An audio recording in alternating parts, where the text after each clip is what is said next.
we jump into our work, I have a little video that plays. So some of you may have seen this already, but if you haven't, hope you enjoy it. This gun right here is the red grandma. Blue first cat. Murder cats. Is it Anybody tell you it's easy? Anybody can hurt cattle.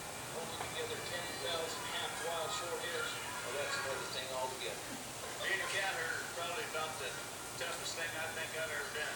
I got this one this morning. Right here. Look at his face. It's just ripped to shreds, you know? You don't see the movies yet. You hear the stories. I'm a lifer. Not everyone can do what we do. I wouldn't do nothing else. It ain't an easy job, but when you bring a herd into town and you ain't lost a one of them, you don't feel like in the world. I love that. So, I can't remember what the word was for. Oh, Yes. I think the speaker was plugged into the wrong hookah. no, I'm sorry. Okay. So basically, I don't know how much experience you guys have had with strategic planning in your own organizations or with other groups, but sometimes it does feel kind of like herding cats. You're trying to get everybody to move in the same direction, and everyone has their own ideas, and it's not necessarily that you are forcing people to do anything, but you're really trying to inspire, right? Because you're focusing the things that we do on our mission and aligning with vision, etc. So a couple of things, guidelines and logistics. We really want everyone to be active participants in today's discussion. I don't think we have to push people on that. Everyone's pretty comfortable. Again, reiterating what Jen was talking about earlier, having fun. And we also want to focus on listening and hearing everyone's ideas. So let's try to minimize the side conversations because that becomes hard to stay focused. The other thing too is we want people to ask for clarification when necessary. It's really important, especially for this group as the board, that you guys are all on the same page, and so making sure that everyone understands what's being discussed at the current time is important. And then consistent messaging, whatever we talk about here definitely is confidential, right? But we also want to make sure that whatever message goes out to the broader group is consistent. Right? Are there others that we're missing? Other kind of ground rules that you guys would like to push out? Okay, and the other thing too is we have a parking lot up here. So issues that arise that may not necessarily be something that we can address here, we want to capture because again, there's going to be a lot of rich discussion as we go through this process. And during the documentation piece, when the board is reviewing this at a later time, then you can maybe address those issues. But we'll make sure to add things there. So whenever you feel like we need a pause to do that, feel free to grab a Post-it note and stick it up or tell me and I can put it up there for you. So the first thing I wanted to kind of get grounded in is your experiences. What have you guys, or how involved have you been in strategic planning in your previous organizations? And I'd like us just to kind of share what was involved, what was the process like, what things worked well, or didn't. I like what you call tragedy. Tragedy.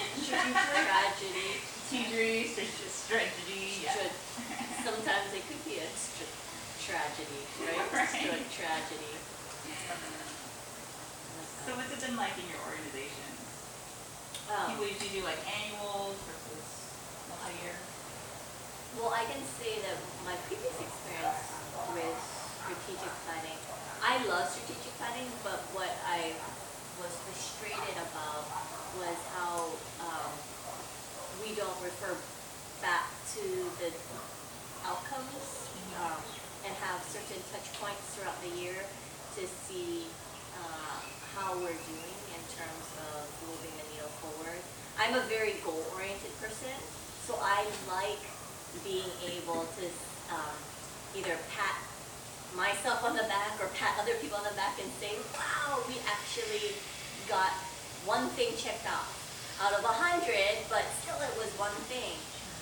So going through the strategic plan process and then not revisiting it, because you just get busy with your life and other things that happen, and you know, you don't necessarily have opportunities to take a whole weekend like this again any other time during the year. So that's just sort of a little thing that has been niggling at the back of my mind. So tying outcomes directly to your strategy is important, and monitoring that progress over. But just knowing that I've never been in a situation where we've actually been able to say, hey, let's look at it again every 3 months. Either, oh my gosh, it's so boring, why would you want to do that? Or we're just busy, life happens, you know? Other comments about past experiences with planning strategy?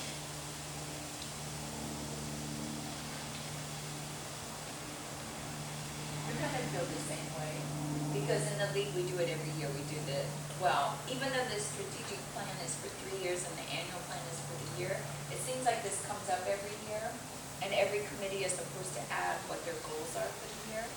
And you take so much time saying, okay, this is what we're gonna do, but we don't ever, I don't remember ever going back and saying, after you take that time, going back and say, because I'm not big on strategic plan, but I'm big on making lists and checking things off my list, and yeah, I don't remember ever doing that.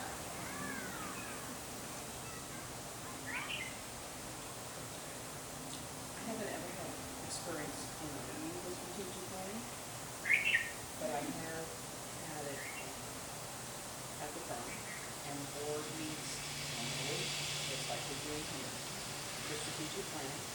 And even in an organization that is for profit, where the board is the same every year, I mean, we've been the same for 2 people for a long time now. We've never gone back and revisited it.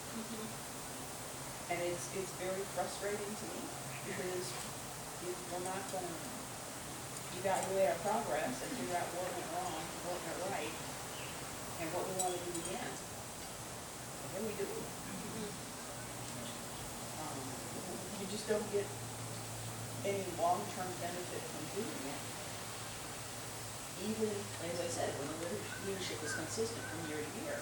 And an organization like this, where it changes every year, it seems that evaluation process would be even more important. I was named Michelle, this is home, but I've been through lots of strategic planning processes for leading and other orgs. I used to do planning professionally for other orgs, and actually more and more I'm leaning towards finding that the plan is not that important, because no one anywhere generally goes back to them. And I'm trying to encourage groups I'm working with now, and I think the league, that I think what's important is actually the strategic discussion and strategic decision. And like getting your, you know, the 80-page document that gets generated is almost a futile exercise, it seems, right? But like clarity in decision making is the important part. And what is that process like? And what is that process like? And if a written plan, like hardly ever do any groups ever go back. We spend so much of our time being like, we have to write and craft this plan, as opposed to focusing on like the important decisions that we need to make and having everybody make those decisions. And then who cares if it's on a spreadsheet or a general spreadsheet, right? So generally one spreadsheet. But it just, I think everyone seems to think like, you know, whenever you use it, they go in a drawer or wherever. And I think to add to that, what's really difficult with what we haven't done really well is we haven't communicated that there is a strategic plan to the rest of the membership. I mean, it wasn't until really last year as a chair that I actually saw the document. You know, and I knew it was, you know, or even the fact that we did go through it, you know. And but it's more of, you know, the league members knowing that there is a plan. You know, you're not there, we're not just doing so many impact projects of year and we're running SATs and that's the plan. You know, like there's more to it than that. And why are they there? I think that's something that, and a lot of agencies do that. They don't communicate the plan to anyone other than the people who've been do it. Right? Oh, you remember that strategic plan we did about 3 months ago, right? Yeah, we talked about that. But nobody else knows about that. That's right, because we don't tell the membership, right? It's only like the chairs of the board. Right. Yeah, and I feel like, you know, the activity that we had, it's our instruction manual. Absolutely, and I think there's a balance. So kind of going back to the first few comments that I heard about, you know, we want it to be a process that's actually helping people to make decisions at that higher level, right? Because we're dealing with mission, vision, and alignment, but also communicating that down to the masses, right? Like in any organization, the frontline staff people have to know what's going on, just if our members do. And we talked a lot last year about the elevator speech. You know, anytime we went to a meeting, we were talking about encouraging people to understand how to sell the league, how do we brand the league to people who are not league members. And if our frontline staff, our active members who are not in leadership positions, don't know what our strategy is, how can we expect them to do that, right? So hopefully through this process, we'll be able to kind of prioritize and also provide some clarity for the masses. So at this leadership group, I mean, you guys will be delving into a lot of big stuff, but hopefully we'll be able to disseminate it enough so that we can communicate it with some kind of frequency or regularity to people who don't participate in discussions such as this. Any other last comments before we move on? So this actually is kind of the segue to what you just described, and I want to document what it is that we want to get out of today. So I heard a few things. We talked about outcomes, right? So ID outcomes and communicate. What are some other things we want to get out of today for this process? How to measure where we want to go. Okay, measurement. Measurement for performance. Okay. What else? There's a lot of big issues facing the league right now, and I think the board needs to make some decisions about which ones we're going to tackle this coming year. Selection the issues for GLS to this. Okay. Other thoughts? I don't know if this is too micro level, but I Nothing's just too micro. Okay, so I just am a calendar person.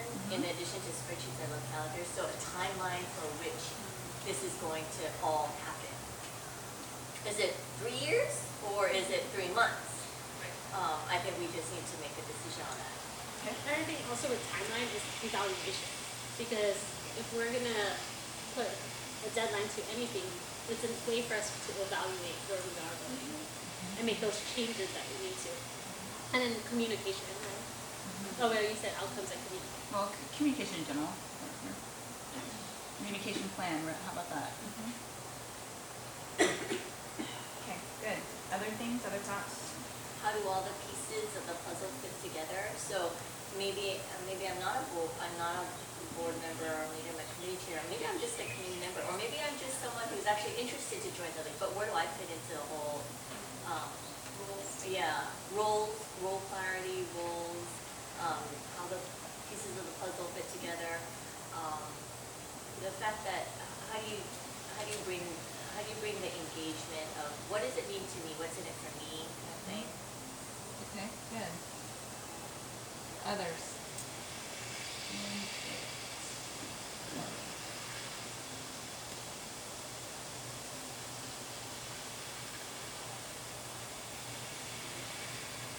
Anything else based on your experiences that you think would be helpful, not helpful? All right. So how do we do that? How will we communicate? So even though we have it, how will we do that? Maybe that could be one of the goals, like a decision on how. So actually, that's a really great question. We talked about on our conference call where we're prepping kind of what are the deliverables for after this discussion, and that would be one of the deliverables. There's actually, I have a template in here. We're not going to fill it out today, but that's how you would communicate. You find out who the stakeholders are and what pieces of information they need to know, when to deploy that information, how it gets presented, etc. So that would be like a tangible that we would have at the end of this discussion. Okay, that's Other questions or comments? All right, awesome. So the next thing we want to talk about is a SWOT analysis. Many of you have probably already done this. I'm going to use this door. So basically, we want to start with just a brainstorm. What are our internal strengths and weaknesses and our external opportunities and threats? And for this portion,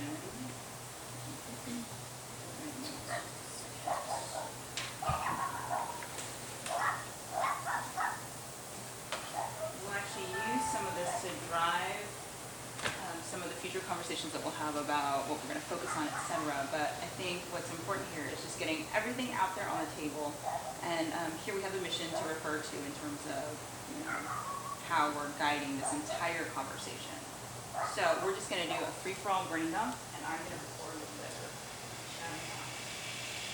Also could add just people commented on these things in the survey, Yeah. to a broader group too. Perfect. Ahead of time, so if there's things that you don't know.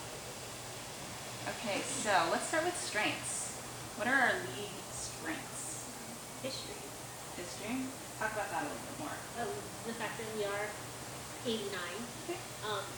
Last year, what was really amazing on my side, SAT's chair, was learning just the detailed history of what we had and the women who've been there. And then to actually go external and tell people about, even internally, just kind of our history and members, active members, and even people who didn't know anything about the league, all of a sudden were interested in the league, not just by the history. And knowing that there's this opportunity out there because the league has such a great history. So that was one of the things. Okay. Would you say engagement would be another thing under strengths? You talked about how because people were hearing about the history, they became more involved, or? Yes and no. I feel like part of our weakness is also engagement, so it kind of falls under the between. It is a weakness of ours in regards to our own membership and actually our sustaining members, with us having so many sustainers, not really understanding how they want to be engaged to the league. They pay money. Right. They're paying their membership. There's got to be a reason why.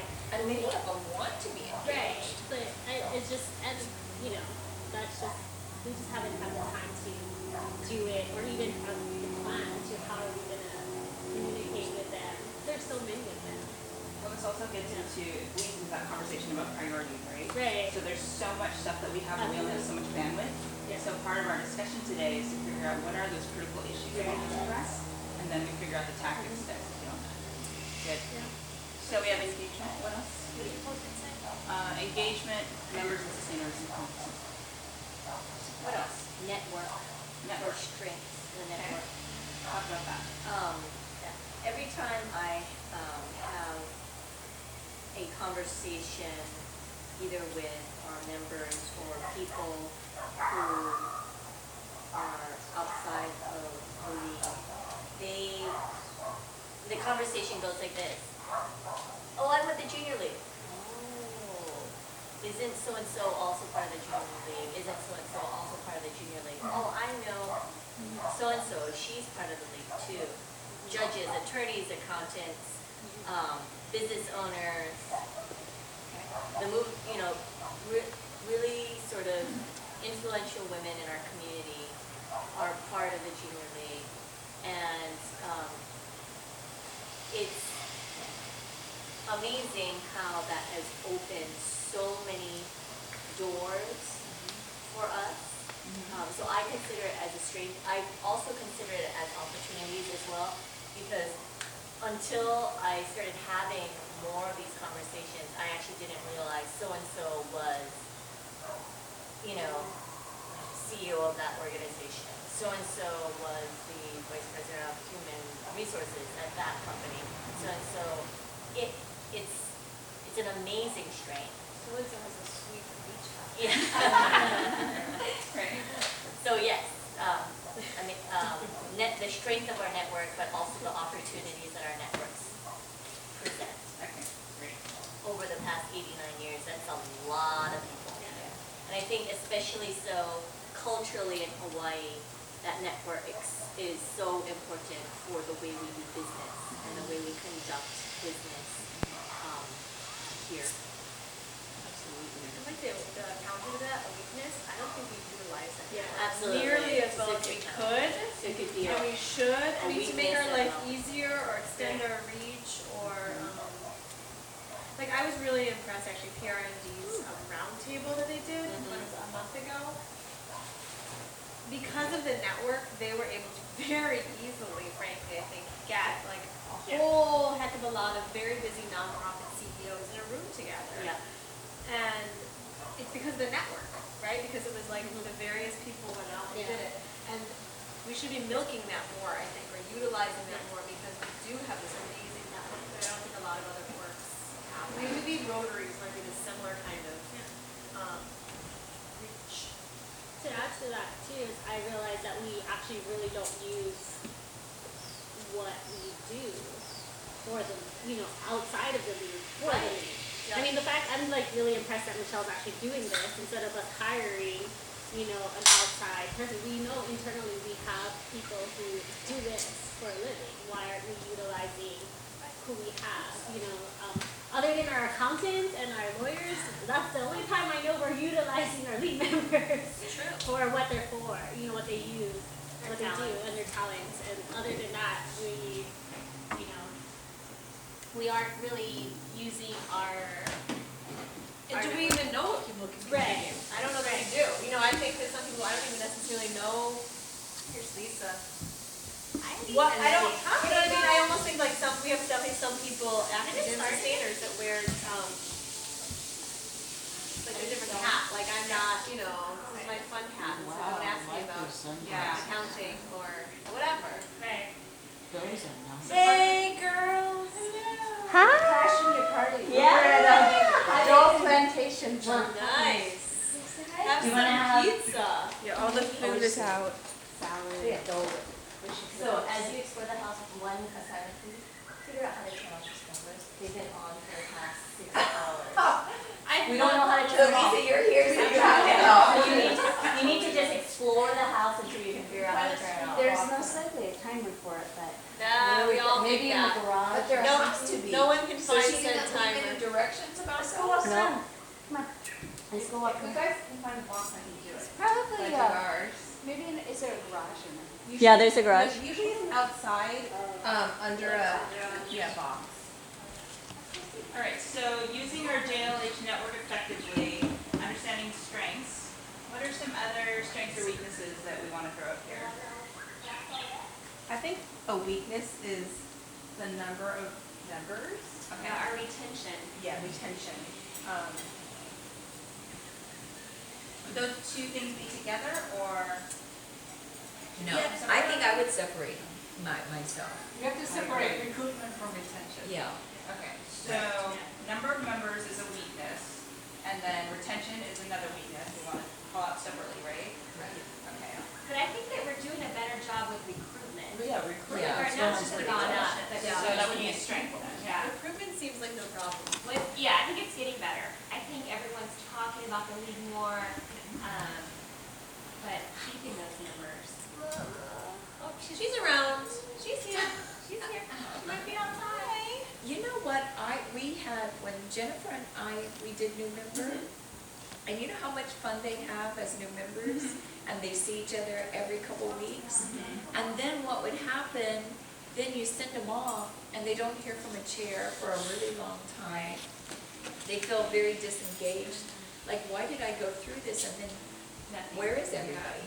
What's the fun now? Right. So I think, because I know your ladies are doing more, and I think it helps, because that's what we followed Avis and Martha, and they recommended making sure these ladies get on a committee where it's more active, more fun, and then I think we try that, but not everybody that's not their choice. Right. So, I don't know, but I think that's part of it, feeling disengaged because I've had so much fun, I've seen these people, we've become friends, we've done great things, we did this amazing project, now what? And this is jumping the gun, so we have a parking lot for the moment, but. Can I pause right there for just a second? So how would you want to capture this under our SWOT? Would that be a weakness? Well, I think it's a weakness. Internal. Yeah, I think it's a weakness. So fostering engagement, Right. post-training, or, I don't know, new membership? Engagement, members and sustainers, but is that different from new members? I think so, do you think so? Cause that's when Issue we that's lost a separate. lot of Yeah. members after that. Retention. Because we Yeah. can go through 40 women and have them join and be so excited and then lose half of them. Okay. Maybe it's how it, what is the word for it? It's the structure, maybe it's the structure of the new member classes. We're hearing great positive feedback from that, so Right. so structure. And then when that structure changes and you are quote unquote no longer a new member and not meeting every month for, 6 months, people suddenly feel that change is a negative change. That change can be a positive change, right? Oh, thank goodness, now I get to really focus on what I want. Right. Right. So what is the official word for that? I mean, it's retention, but I guess I'm. Structure, you know what I mean? Because it's like, they go from meeting every month to. There's less structure. Is it a feeling of abandonment or something, because they're so used to being together and then all of a sudden they're kind of like floating out there Well, waiting? maybe we need to do a better job of setting the expectation of, after the new member program, this is what's gonna happen.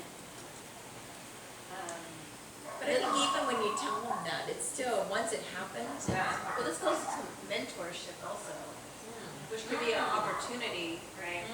but we keep saying we're gonna mentor them and it never happens. Connectivity. That's our hat.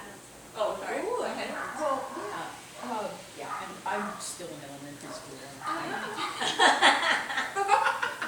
Of course, the teacher. But elementary school is part of the problem. We have a very wide range of ages. And across the spectrum, from women in their early 20s to women who are approaching 60. There are a lot of different expectations. And what is required to keep these various ages engaged is very different. I was in the new member class that Janet and Jennifer did. And I enjoyed that experience of meeting every couple of weeks and getting close to people. But I think because of my age, I didn't expect it to go on forever. Oh, okay. And when it didn't, okay, there are periods of high activity, there are lulls afterwards. This is the cycle of life. So that was okay with me. On the other hand, to a lot of younger women who, part of it is just they have more energy than I do, they want to, keep this high pace up, and can do it for longer than I can. Right. And that wide range of ages, I think, presents an unusual challenge to keep things at a pace where everybody's engaged, but nobody's burned out. So, maybe it's not, one of the ideas from other leagues is they've actually changed, most of them have changed where they don't have it as a placement committee anymore, but they have it as a membership satisfaction committee, or some variance on that name. And then because placement is a piece of that, but because it's like a membership retention and happiness group, so it's about that whole, they serve the members. Well, isn't that what we're supposed to be doing? So what Placement? placement? Yeah, making Potentially, the but I think call. some years placement is just about putting people on a committee. Right. True to its name. Following. Yeah, true to its Right, name, yeah. not necessarily. Now my job is And done, that's where it's right? changed, that it is. You're more- replaced. it's a- Get on so my it page. becomes more of a membership satisfaction. Sometimes I think they've linked it with Customer training, service. that it's like membership capacity and Customer happiness service. together. Customer Customer service, service, right? yeah. But it's not just about putting people on the committee and your pal, right? It's about, that is a committee that is responsible for member happiness and retention. Right, It's a different mindset than just I do placement. It's what do we do to, you know what I mean, that you have a committee focus on, what do we do to engage different people who want different things in different ways? How do we, that's the folks, the committee, placement's a big piece of it, Right. but. Another thing we could do That is way. a suggestion box at every meeting. Because So people But could. again, that would be, if there's a committee that focuses on this, and that's, because I think a lot of leagues have been having the same issues of retention. Right, right. So why don't we actually have a concerted effort that is named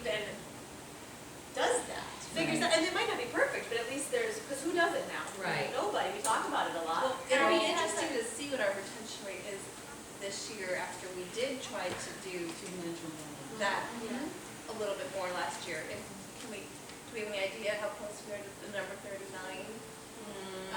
Or was that? Our magic Is there number, a number goal? our magic goal? number. No, I was just gonna say, I think actually the new member chairs are gonna try to work with placement this year and have them be more involved in the new member programs. They'll actually meet, sit down one-on-one with their new member, kind of discuss, this is maybe be an opportunity for us to figure out what their talents and skills are, what they're okay with sharing with the league or what they don't want to share with the league. But that way, after the new member program, they have that active contact and hopefully they will be contacted more than we've done in the past and won't fall off the face of the earth. But I think they want to have them meet with them twice during the new member program. That same activity that we did at the transition in May, what Jamie Alexander did, she's going to invite the placement advisors to do that with the new members. So it could be like a bonding experience. You can get to know your placement advisor.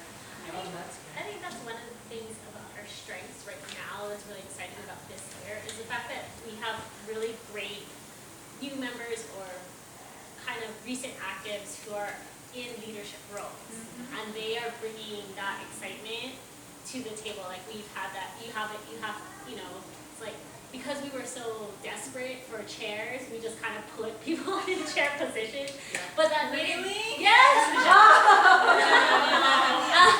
Well, many times that's a good thing. No, I think it is a good thing, and I think we've seen it happen in the last 2 years that it's become really exciting where they're taking these opportunities to actually talk to each other instead of, oh, I'm in new member and I don't talk to anybody else. A lot of the strengths right now is the collaboration. Like the chairs and the board members really want to collaborate with each other because we all like each other. So it's a really big strength that we have right now that we really need to hold on to. Well, that's partly why a provisional project came about, because for years the league didn't have one. Okay. But they found that by having a provisional project, it really bonded the group. Yeah. Another thing that came up earlier in our exercise, and which also, as we're talking now, brings back a key issue as to why I know some people, and this is years ago, who contributed so much and then left. It's called appreciation. And as much as we network, we have the enthusiasm and all, there are people who poured their hearts out into whatever they were tasked to do and not been fully appreciated. And so they felt like their work was not acknowledged sufficiently, and they said, well, in that case, I'm leaving. And it left, that one is the one that to me is the toughest to go back out and bring somebody back in. Right. Because they've left feeling burned. Yeah, I've heard that too. Or where they feel like that they have so much pushed on them, and I've had people say, okay, this is supposed to be a training organization, and we always hear somebody's there to cover your back, but they're not. I've had more people say, but they're not, there's nobody there, and I'm expected to do all this, and this, and I have no help. And they're stressed and they feel the same. Yeah, so I have heard that. So we don't want that. We really don't want that. All right, can I share some of the things that other people shared too? Or maybe some people in the room? Yeah. I think we covered a lot of strengths. People talked a lot about the membership, the amazing women, the diversity of women, a lot about the membership actually. That's what came up in everything. In weaknesses, bureaucracy. Bureaucracy Too slow. and unwillingness to change came up. Lack of integration, although they thought it was getting better. What is lack of Integrating- integration? I think that The across committees different don't groups and talk to committees, each yeah, other. silos. Oh. Not enough sharing the work we do with the public. Lack of adequate training for committee chairs. Maybe we need to consider longer terms of committee chairs. Succession planning for leadership. I think that goes to committee chairs too.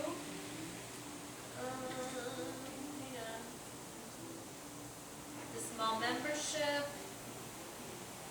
And then a lot of people talked about needing community work that was more meaningful and high profile, that sort of need to have a better one cause, some purpose kind of thing in the community. So more focus. I'm trying to just, not enough members, people raise member retention. Sometimes chairs and members feel burned with too much without enough help.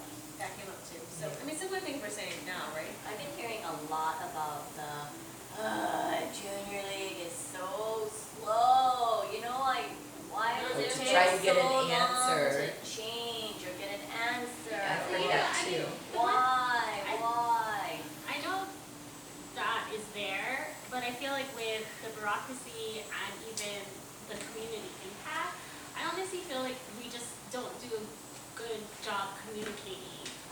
Why is there this process? You know, there is a process for a reason, Yes. and that's the thing. I think we should put that as a strength process. I love the fact that we have a blue book with bylaws and standing rules, and I refer to it all the time, and I circle certain words and highlight certain sections, and then I like draw like arrows, and like I love it.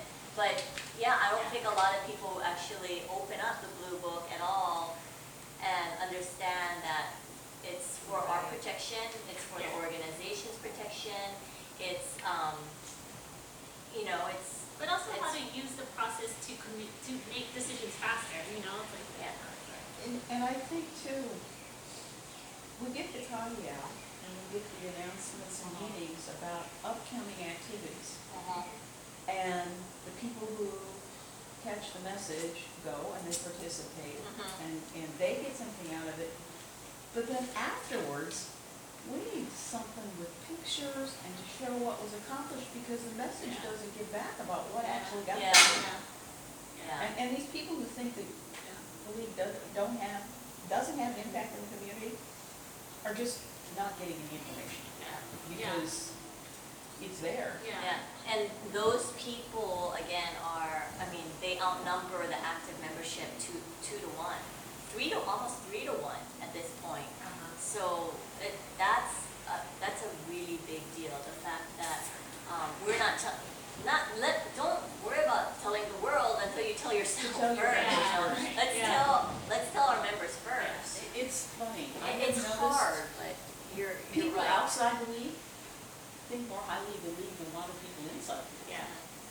Well, because the expectations are this high, well, why didn't I know about that event? You know, I still have 120 ways and means that I need to complete. Why didn't I know about that event?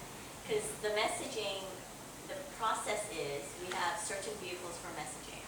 Kahiao, Halabai, general membership meetings, and then just amongst ourselves and, hey, and emailing and stuff like that. If you're missing those messages, you're not getting it. I think, but under that opportunity is the fact that we are very, very aware that this is a problem. You know, like, and it's a consensus amongst all of us that, you know, it's that awareness that we have. Instead of like, no, we communicate enough, you know, it's like, oh, no, we know that we need to do a better job for it. So that is a major opportunity. Another thought, and this kind of ties in with the whole customer service thing. When I read the comments from the last membership survey, I was frankly shocked. Really? The vehemence and the strength of some of the comments made. And what shocked me was, it was the first time I heard it. Okay, gotcha. See, I had been hearing it for a while. Yeah, what were people saying? Well, some of the, How strong the language was. some of the language was incredibly strong. About attacking process was one of them. I was floored by the one about SACS was not the kind of event we should be doing. And I'm thinking, what's wrong? I mean, I just couldn't quite get the connection. Was there? Well, they didn't explain why. But they were Well, just. there's always going to be the vocal minority that doesn't think my story, that SACS, that Kids in the Kitchen, that Bella Project has any but that's where you go back to process. If you really feel that strongly, then there's a Yeah. process for then Yes. moving us to a And different this project or different Part event. of my concern about, this was the first time I heard it. Gotcha. Because if I felt that strongly, that SACS is a project we just should not be doing, I'd be talking to somebody. Right, gotcha. Yeah, but I think it's easier for somebody to write it down in a question Yeah. than to broadcast it. Well, yeah, and anonymous, but is there, what impedes these people? What do they perceive as limiting their ability to bring that out in a non-confrontational manner Right. and discuss these are my concerns on this project? Right. Too So bad they may I didn't add- have a reason. Would I be able to add that under weaknesses, this whole concept of feeling psychologically safe? Because essentially, we all know each other and we should feel comfortable saying to yes, blah, blah, blah, but yet it's not happening. I actually think, to me, when I read some of the comments, I wasn't surprised by any of them. Because I actually think the issue is more that they've been raised again and again and again, and we're not addressing them. They're not That's being why I heard. think, They're not being heard. or they're being heard, but we're not doing anything different, We're not doing right? anything So different. to me, it's almost like broken record complaints, and there are the outliers of just like, I don't like one thing, but there's, I think, some themes in there too about, and to me, it's more, well, these are the same things people were whining about like 5 years ago. Or not Right. whining, but same a problem, right? And so they were a problem 5 years ago, they're still a problem today. And I think that's part of the frustration of where we're having our retention issue is, Yeah. it's not, there's always gonna be issues. Any organization has issues, but I feel like some of the issues we're not proactively addressing. Right. And so people just are like, forget it then, I don't see any change. Right. I raised this We're not 4 years in a row, I said the same problem, and nothing is different, so I'm out. So there's an opportunity, if we can show even a slight change, let's just say slight, I don't know, let's just say instead of SACS, at lunch you're doing it at dinner, I don't know, I'm just throwing this out to be just wild and crazy. Wow, they heard me, they listened to me, and they did something different. You know, if we're able to make slight changes, take certain themes, decide as a board, what are we willing to move the needle on, make those changes, and then shout it out to the membership. We heard you. We heard you, and this is what we did about it.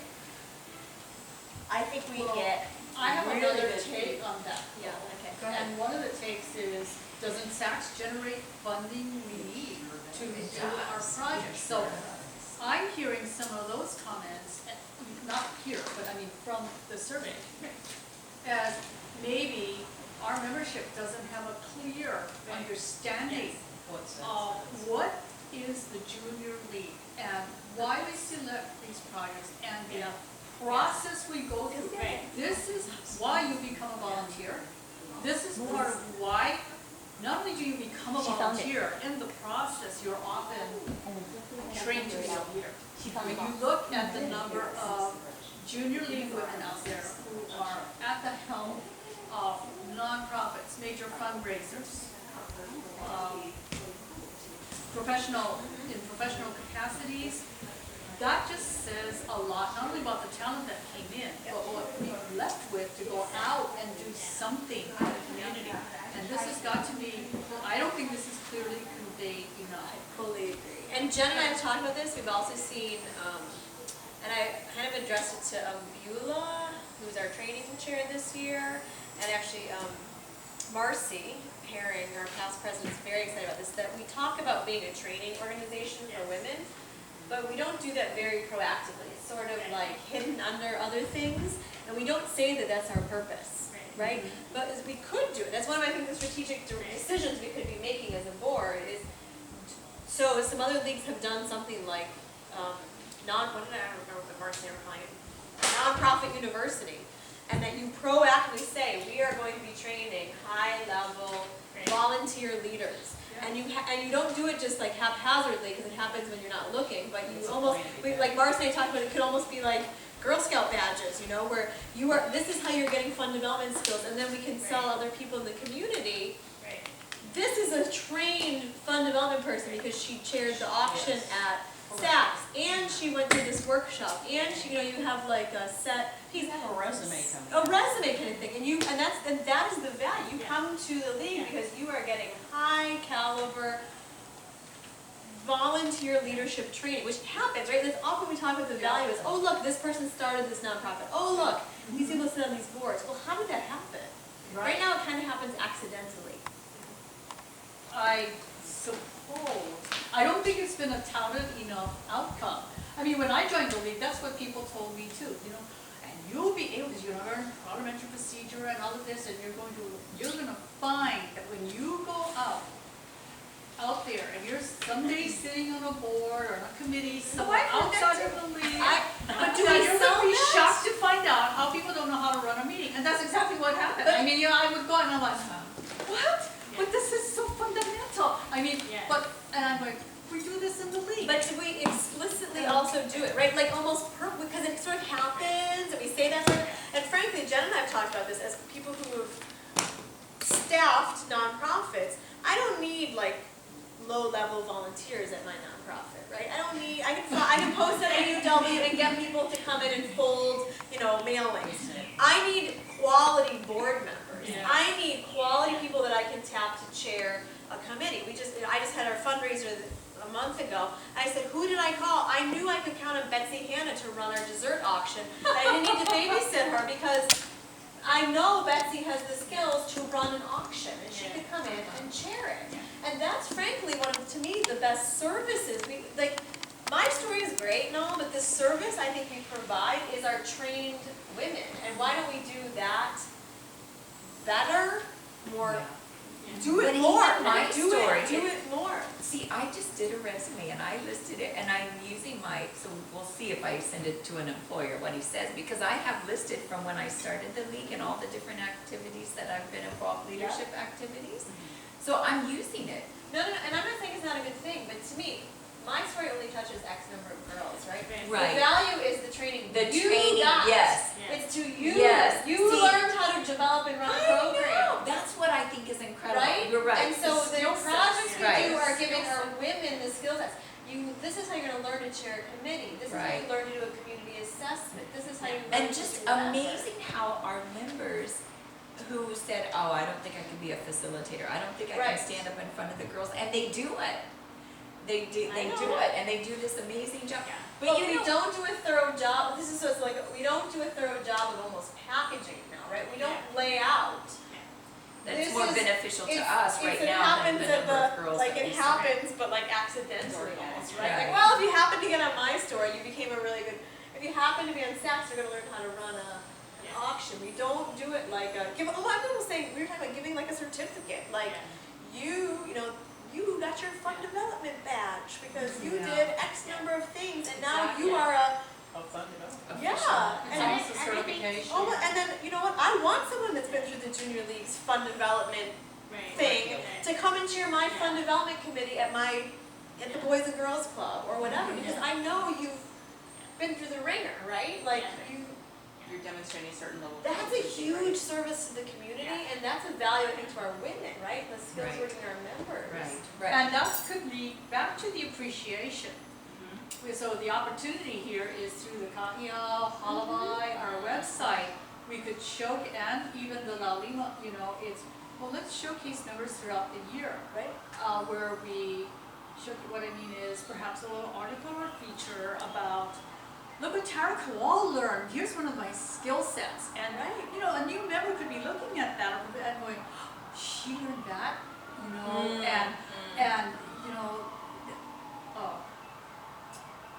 I was on the verge of teetering after 3 years being a member and then I got asked to co-chair Blue Book, and we evenly split the responsibilities, and that is what kept me in the league. It was getting involved, but also I learned more about policy procedures in the league and whatnot, and also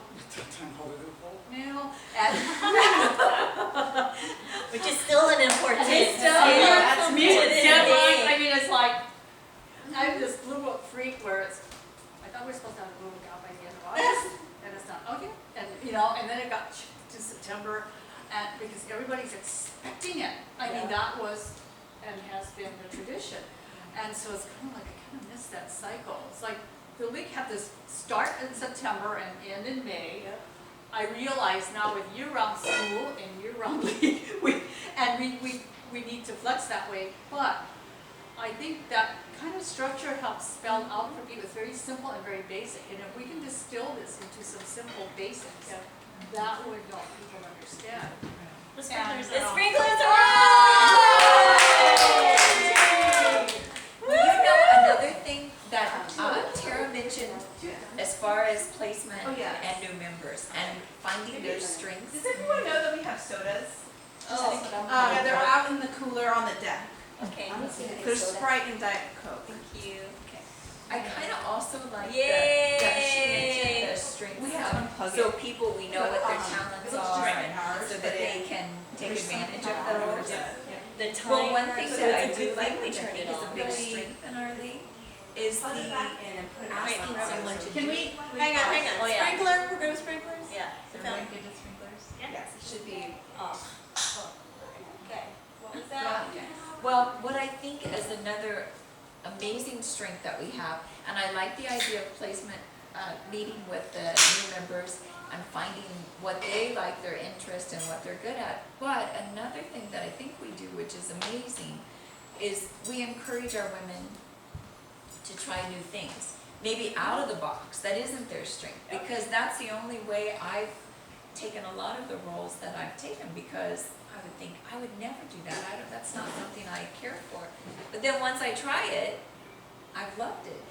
So I think that's a strength, just encouraging our women to try something new, something totally out of the box of what they think they would want to do. This gets into me at the issue of like, well, why are people paying $200 to be part of the league, right? The value of membership and what's in it for me too. Yeah, I mean, one of the things too that I feel like we haven't done really well, I mean, and we've talked about it several times, you know, the process, like Jen celebrates the process, but we've put such a stigma to the process when, you know, it's the fact that people are afraid to go to the finance committee to ask for more money is something that I'm just like, I don't understand. They're like, oh, it's too difficult. That's like, but that's the process, and there's a reason for it, and there's money in the bank for us to spend. You know, Well, do they not know the process? Is that I why think they get don't fearful? know, but They then don't, also and also there's the perception stigma. the stigma Yeah. of that it's going to be difficult. We're just going to get. And also no, they're no. gonna be told no No. anyway, so Right. what's the point? And so, but the fact is, we should sell them. Go ahead. Well, do we need as much process as we have? I'm all for lean means. I streamlined. don't think it's that much. Really? I don't think it's But is that. it perceived as a lot? Yes, I've felt in the past, One of like, the things that was amazing to me this past year was how many email votes that we took. Yeah. I thought that was fantastic. At first I was like, oh, this is not process, this is bad. And so much happened through email vote that sped things up, that got stuff done. I actually became a big fan at the end of the year, I even think though, that's good. but I'll tell you, I was the worst naysayer. I was like, they are not following process, because if they were following process, they would have waited and planned for the finance committee meeting for this to happen. But they missed the meeting, or they didn't time it right. Oh my gosh, I was like, wow, this is great. End of the year, I was like, this is great. But you know, I've had in the Sorry, past, Jess. oh, I'm sorry. That's okay. No, you go ahead, sorry. Well, tying in with that, about the stigma of going to finance committee to ask for more money, that's part of my concern that I was trying to express at our first board meeting, when I said, having this negative,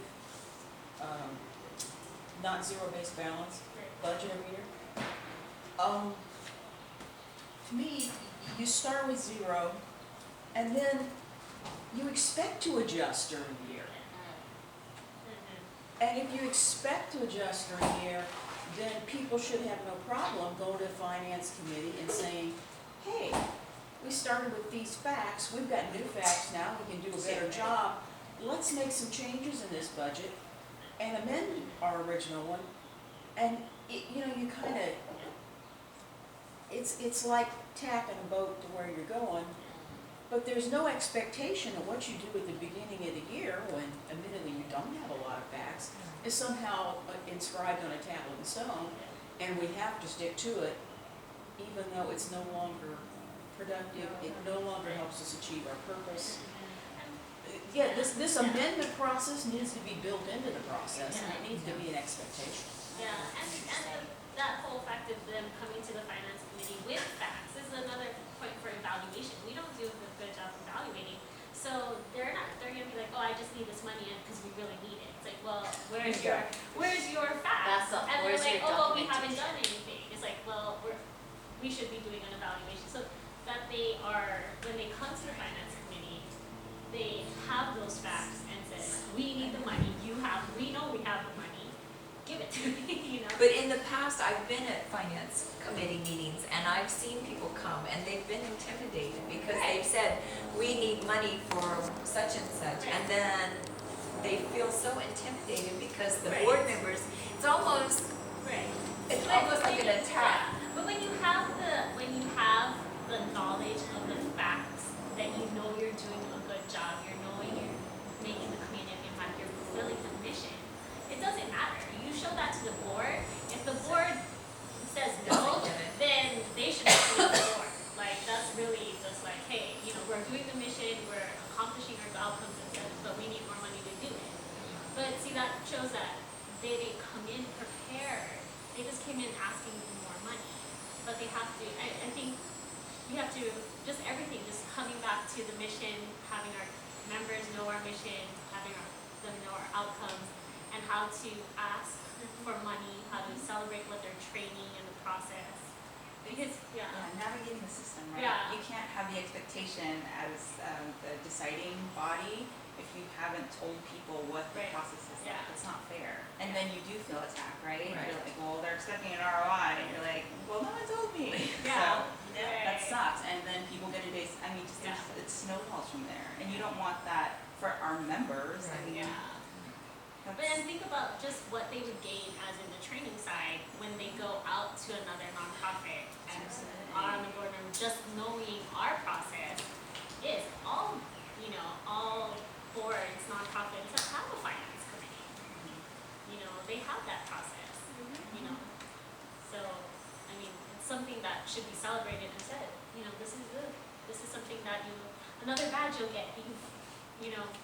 Maybe like Yelp, you get like badges, like checking in, badges. You got badges for going up like that, you know, I'm gonna win. I'm gonna get more badges. I love that So badge. So the badge for finance committee should be a Band-Aid. Yeah. Like you survived the mean ladies of finance, and then you get a Band-Aid. You could put it on the website. Yeah. Everyone will have a little profile. Yeah. This committee went up to the finance and Yeah, asked and me they for money. survived. They survived. Yeah. Here's your Yeah. badge. Awesome.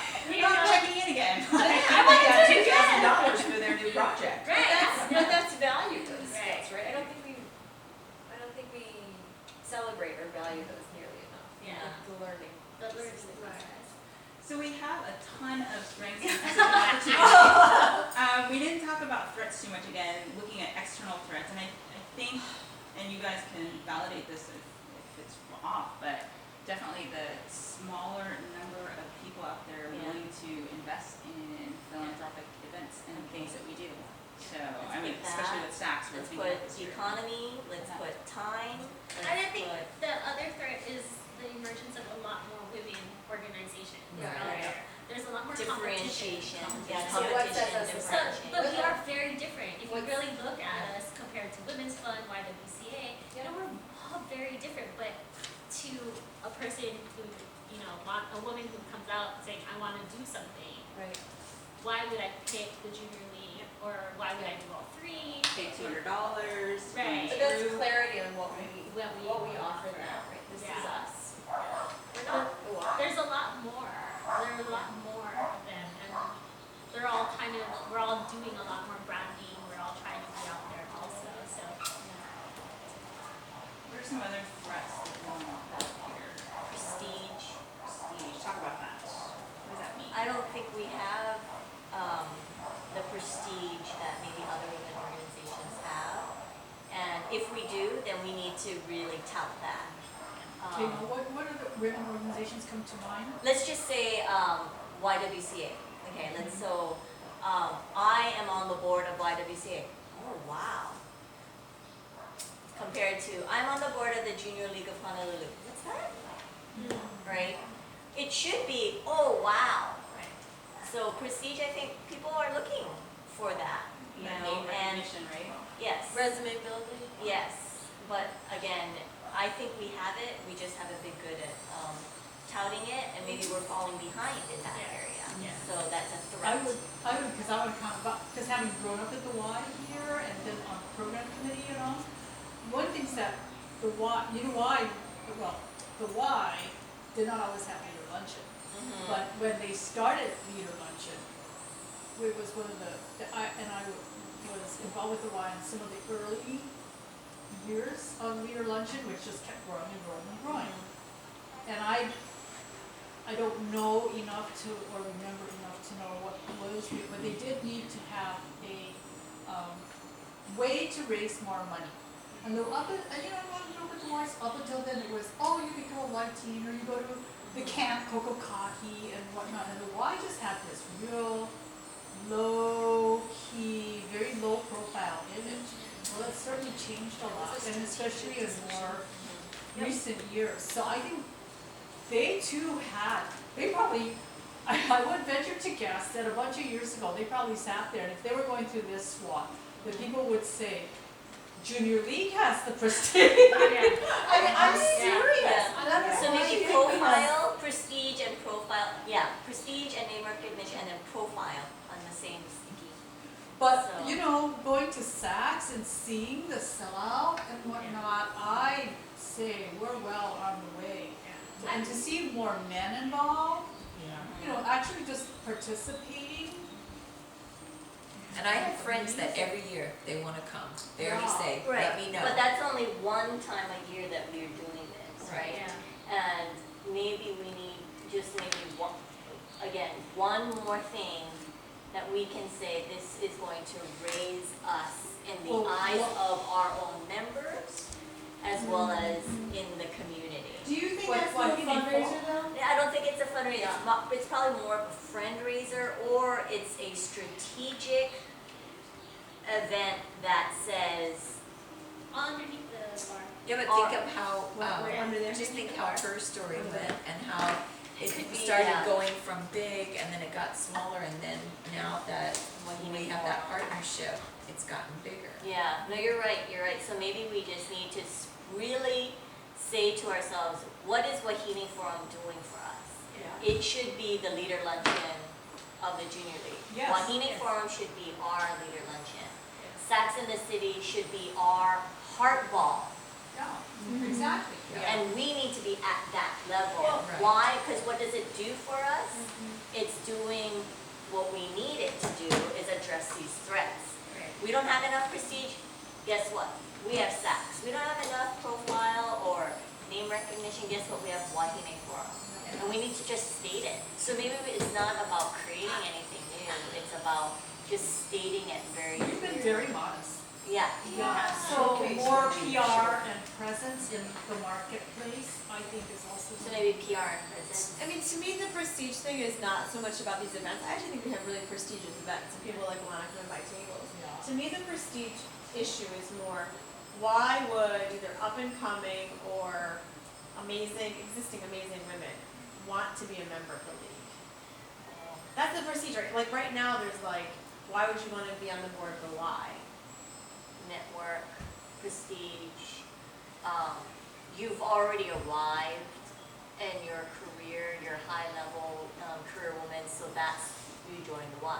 Whereas Junior League maybe has that more of a persona of, oh, well, I'm up and coming, I'm trying to get there, and so I need to build myself up, so I'm gonna join But the we should Junior League. celebrate that. I mean, that's. Yeah. We should, but we should also celebrate. celebrate the fact Yeah. that we Yeah. have arrived, Right. ladies. Guess Yeah. what? Because 90th anniversary is coming up. It should be, we have arrived, Right. and you need to be a part of us. And if you aren't, then you're missing out. But to me, that's like what the caliber of what you get as a member, right? Is what Right. gives the prestige, Yeah. not, I mean, I don't know, I feel like our events are Yeah, I don't know, maybe I just Yeah, haven't I been feel like- articulating it Yeah. as well, and, I mean, I think the world of everything that we do, I really do, and the fact that it is 100% volunteer driven, we don't have a staff person, even a part-time staff person, following up on warm leads for Yeah. sales and ticket sales. We don't, we have, it's 100% volunteer driven. That is amazing. So a couple things on the PR front. I think everyone in general, anyone in the universe could say we could use more PR. I think it's probably more structured, effective communication Okay. and promotion. Okay. Really, because you could have a bunch of newspaper articles, but what's the impact of that? Okay. If you're reaching the masses, but who are you reaching? Who are you targeting? I think is kind of the other thing. And to your point about escalation and recognition, that brand recognition, I think some of the things that make it prestigious to say you are part of the board for the Y is because they actually go through some type of, I'm assuming, like most organizations, they go through some type of vigorous criteria to vet out candidates. So it's like people apply for it, but not everybody gets in. It's like getting a special invite. Exclusivity, that kind of thing. So some boards that I've been on, they just ask for volunteers to be on a board, which is very different from being selected. Right? You're being asked to participate in something as opposed to just showing up. So I think that kind of gets to what Deb was saying and why there's this discrepancy when you say the Y versus XYZ company. If that's the case, then the Junior League should be the premier board in Hawaii, because you can't just be anybody off the street to join. You have to go through a rigorous nomination process. You have to meet criteria. Yeah. And if you don't meet that criteria, you are not even, you're not even eligible. Right. Well, I don't think we taught that enough. I didn't even know we did that. I mean, if you think about big organizations like Kaiser, we actually select people very strategically based on their background, their profile, because we're asking them to contribute to something very specific. And I didn't even know that we had that, so that's part of the issue, right? Communicating that effectively, keywords at key times. Yeah. I mean, the other thing too, that we haven't done is show the resume of the VPs. I mean, the fact that, you have Janice here, she's chaired new members, she's chaired, My Story, she's chaired Wahine Forum, that's why she's now the VP of Communications, and, that's community, and then, yeah, and how you, president-elect, and then president, why are we in this, there's a process for a reason, and that it's because we know the experience and what we're trying to do, and to celebrate that. I mean, that's another thing that we can do. I mean, it's really That'd be just, so easy to do too. right, We could totally do that. right, and Just do a press release with like short bios of but even, every single person But on even- the page. but even what you call it too, just to the league members also, it's just like with Tara and being, membership, like her new member classes that she was a part of, whereas if she's raised it from 15 to 40, Saks in the City for myself, from this much to raise to this much, it's like, we're in this position for, A reason. we've worked hard for the league. And it'd be nice for people to realize how hard you work to put that fundraiser on. Right. I don't think people have any idea that it takes them a whole year. Do you have that? You do. Yeah, You she's served on the this is committee. the second year, she's And- hiring. And I think that's why, right? Because I don't think people realize that. They think, oh, well, I'm on Saks, but they don't realize that's a whole year of work, dedicated work, like a second job. But a happy, fun second job. Yes, keep saying You that. don't Yes, get Michelle, paid yes, for. But I mean, okay, so yeah, okay, sorry, So, let's go on. We can keep talking about this. I Let's wanna get to how we're gonna do it. I want to recap because I think this is probably a good segue for Deb to lead the next portion of our discussion today. So under strengths, and then I'll recap and then we'll see if they fit in the right places and move things if we need to before we transition. So strengths, we talked about our history, 89 years of Hawaii, our network connections, how we have a lot of influential people in the community on either the board level or in our membership. Recruitment of new members is going really well. The structure of the new members class in terms of them feeling engaged, involved. The new, many new members in leadership roles. So there's a lot of people who are stepping up to the plate, not having been in the league for years and years, and they're bringing a lot of energy and excitement, which is good. We talked about the collaborative efforts across committees that we saw, particularly last year, just people wanting to connect with others whenever they could. The talent of our new members, the quality of our volunteers, skill building through projects, so people learning new things, adding on to what they already bring to the table, and then just the fact that we have an encouraging environment for people to grow and try new things. For weaknesses, we listed we could do a better job with engagement in terms of members and sustainers, more promotion of community involvement internally, so what are we doing and where should we be? Using our JLH network effectively, so understanding those strengths. We oftentimes can't leverage that if we don't know about it, so that was a weakness but also probably an opportunity. Repetitive issues that aren't being addressed, so the fact that people are concerned about the same issues repeatedly and not, if we're not doing anything about it, it's hard for people to feel like they're going to make any effective change. Number of members is an issue, or concern about membership volume. Perception of processes. So some things people choose to disengage from because it becomes too difficult. Retention and helping new members feel connected, post new member class. Being flexible to a fluid process to manage change. Acknowledging and appreciating individual contributions. The objective evaluation process, and we use finance as an example, making sure people understood what that process is, what it requires. Feeling overwhelmed by responsibilities. So if you're taking on a new position, some people feel like they're in over their heads and they don't have the tools and resources to be successful. Bureaucracy and silos kind of go together, and then communicating process and resources across the breadth of the organization. Any of these things need to switch over into the other policies? These are all internal things. Are we okay? Opportunities, externally we talked about leveraging that network, streamlining effective communications internally. So we have a bunch of venues, but oftentimes we still aren't getting out the messages that we need to. Mentoring and connectivity, proactive training for members. So nonprofit university was an example, teaching people a certain core competency so that we can demonstrate value. Meeting the needs of varying or diverse demographic was another thing that was an opportunity for us to address. Demonstrating the value of the Junior League, membership satisfaction focus, showcasing skill building, that's kind of like, it goes along with demonstrating the value, and defining how we're different. Assessment of new member strengths for targeted placement, succession planning, and PR.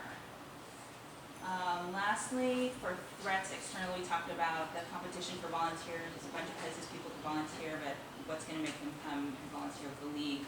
The economy, prestige and name recognition and profile of the league. The time, resources to do more with less. And then lastly, just competition. What makes us unique and different from the other organizations that are already out there and exist? Do those things does anything need to move, or do they seem okay to everybody? What about another threat is we always find ourselves at the end of the year with ladies who have either not been able to pay their dues. Do we have options like could we do a payment plan? Or they're not completing their ways and means. And why is that? So every year that happens. And then some people don't even realize they haven't done those things, even though we have that at the meetings. Mm-hmm. So I've had a lot of people that when I was making my calls will say, what? I thought I completed my ways and means. So. And part of it too could be just documentation, right? So it's not necessarily if they didn't do it, but do we have a good process for tracking that? Right. I mean, I have trouble just tracking the amount of time I spend volunteering. So meeting prep is volunteering, right? Right. Not doing something else, and that's hard. And where do I do that? I have my own spreadsheet, but does everybody? Right. And are you tracking every phone call? What are you tracking? I know. So that's a good one. Anything else you want to add to this? For now, it's pretty robust. Mm-hmm. It's a good list. This thing combined with the membership survey, combined with the member comments, combined with the mini survey. I mean, we've done a lot of data collection. Yeah. So I want to make sure that we're acting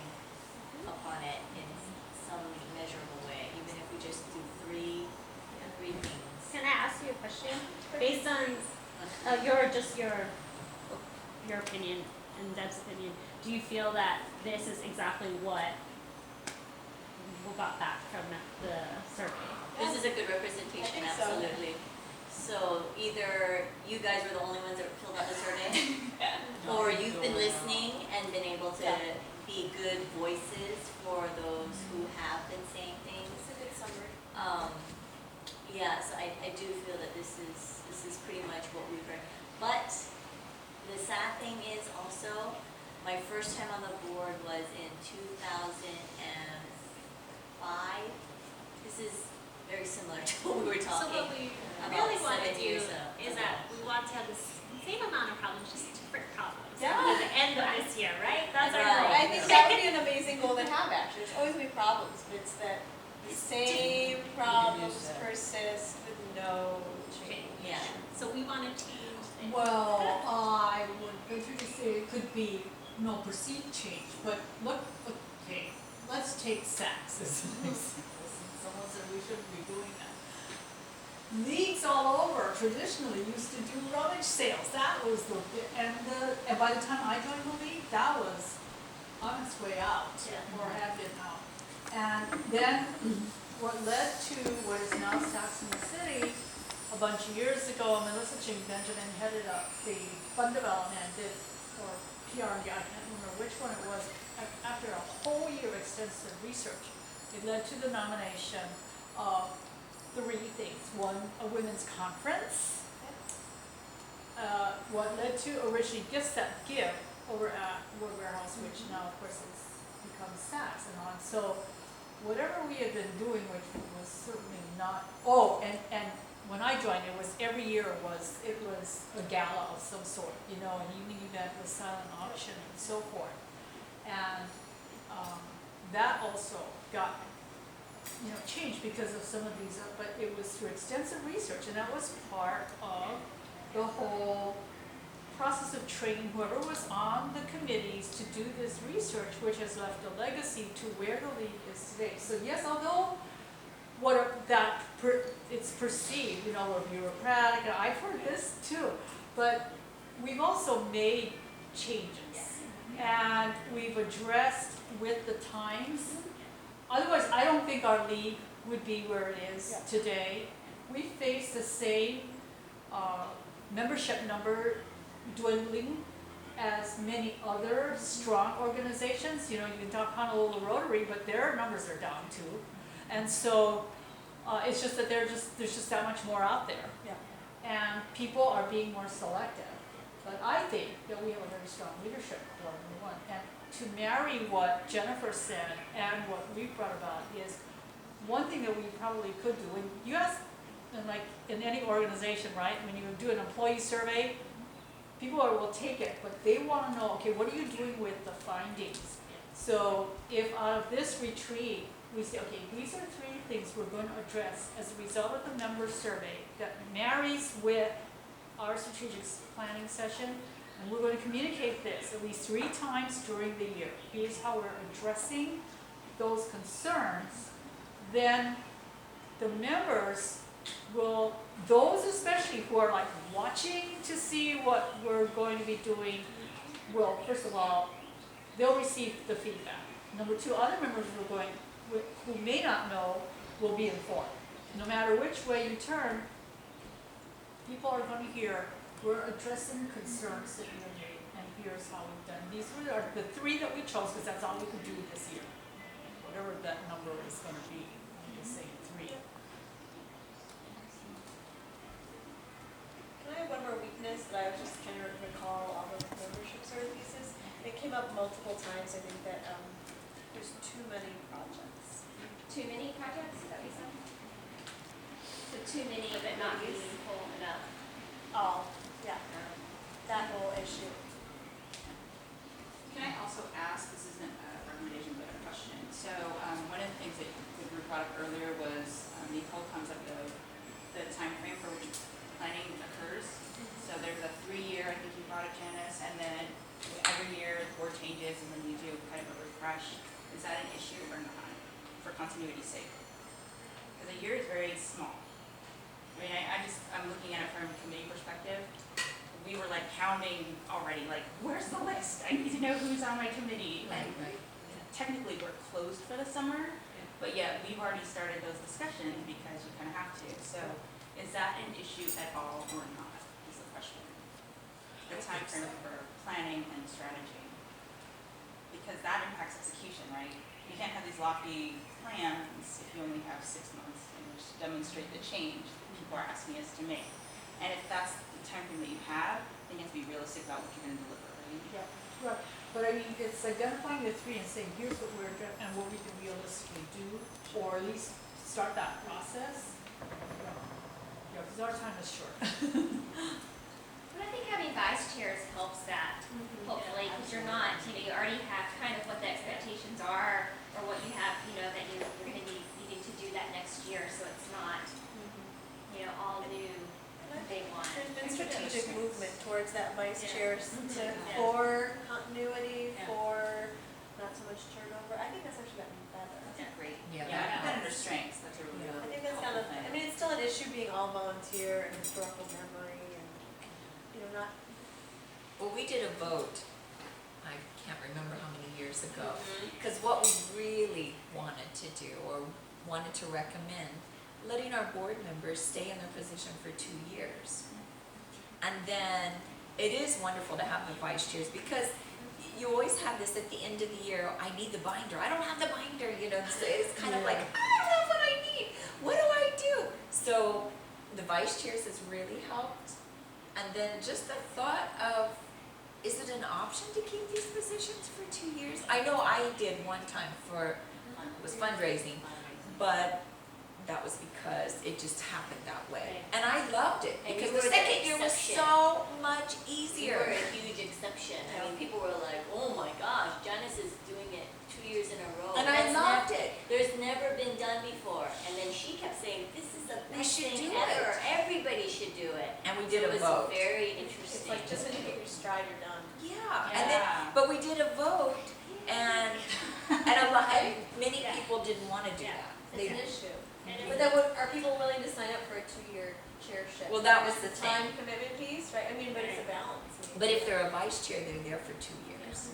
So Janice has led by example truly, because not only has she done the board position 2 years in a row, she actually did a committee chair position as a vice and then as a chair. How about, So, this is a thought, what about the main, one being membership and the other one being community, having, on the VP side, having a vice VP or a VP. Oh, that'd be good. Because Right. those are the two, right, because those are the, and they work with the president-elect on the strategic plan for the year following. yeah, so then the president-elect, the community-elect, and the fund development No, elect. the membership. Oh, Those just okay, the two, so because those then you- elects could rise together. Right. It's a That's great a good idea. idea, yeah. That's a really great idea. That'd be- Because those are our two major pieces that we always talk about. Fund development, right now, we have SACs, which is really,